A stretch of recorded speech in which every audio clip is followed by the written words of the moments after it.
It is very nice to see you again, because I met you, you knocked my socks off when you were 10, and you founded the 1,000 Black Girl Books campaign. Tell us why you started that. So I originally really started it because I really love to read, and I always wanted to see myself reflected, and my parents did a great job, you know, making sure that the little black girls and little brown girls were able to be in my library. But when I went to school, I only read about white boys and their dogs. And I thought it was, I thought it was, basically, I read that story in school, and as much as I really respected my teacher, and I thought that it was a good idea to continue to have us read and be in discussions, we were only learning about one person's experience and one type of experience.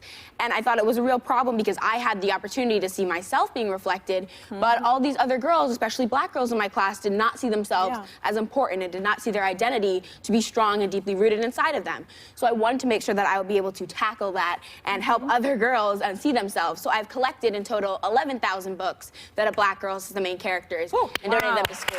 That's a lot. Could you have imagined your idea would have been so successful because your original goal was just 1,000, correct? I think I wanted it to be really successful, but my mom had always told me, even when we were 2 weeks away and we had 200 books, and she was like, it's just about getting into the practice and understanding how I can, as a girl, to make sure that I'm showing that I can be strong and I can be brave and I can help my community, even if I don't reach my goal. Okay, so how old are you again? I know. 13. My God, I don't think I even got out of bed before when I was 13. So you've just written your first book, right? And Marley Diet is Getting It Done. That's the name of the book. And getting it done for you, actually. Yeah, it's about inspiring kids to create change for young people who want to make a difference like you did.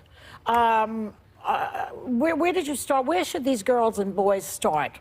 Give them some advice on how to do this. I think the first thing, and there's two really important parts, is educating yourself and figuring out what your passion is. So a lot of people, they don't really know, like when you're young, and I was lucky enough to know what I really cared about, which was reading and writing and literacy, but a lot of the times kids don't know what they like and they don't know what they want to do, and sometimes they're pressured to do things that they don't enjoy, and they feel like they're supposed to say yes, but they don't really enjoy those things. So finding your passions and also being honest with your teachers and your parents that I don't really like to do this anymore, this is not something I really enjoy, because you'll get into the practice of speaking out just on a basic level, and also educating yourself on the issues in your community. So even though we think about really big scale issues which are important to solve, we need to think about the people who care for us, our mailmen, our teachers, our janitors, our librarians, and these people who are part of our communities, and they represent us to serve them and to help them.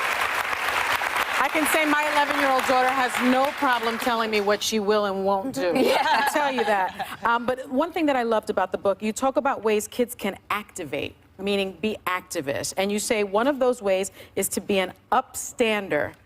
Explain what that means. How can you be an upstander? So we already talk about being a bystander and witnessing something that may happen, like bullying or harassment, but especially in kids speaking out and saying and helping somebody in a situation where they are being bullied, which is something that in elementary school can be fostered in a child, where they feel like it's okay to be mean to one another, but in fact helping another person and guiding them away from that situation, and also educating them with the tools so that it won't happen again. So making sure that we can stop the problem and then make sure that it doesn't happen for other kids. And it's really important to, in a sense, change that system. Or to make sure that that won't happen to other kids in the school, because we're teaching each other and we're learning from each other about how we can be kinder and more respectful to each other as students. I love it. Being an ally. I mean, I think that's so good. I love that you call yourself a book nerd, which is such a great way to take that word back. For parents who aren't lucky enough to have a child like you, what can parents do to help their kids read more without making it seem like it's a punishment? Yeah, that's really important. We talk about, and this is a fancy word, but connotations and like negative or positive connotations to the things that we do. So when immediately, if you're trying to punish a child, don't say go to your room and read, and just don't use that. Don't associate these things that are really important and fundamental to those things. And even if you don't like reading as an adult, and a lot of times, like, I know people who are not fans of reading, and that's okay, but showing to your kid that we can do it together.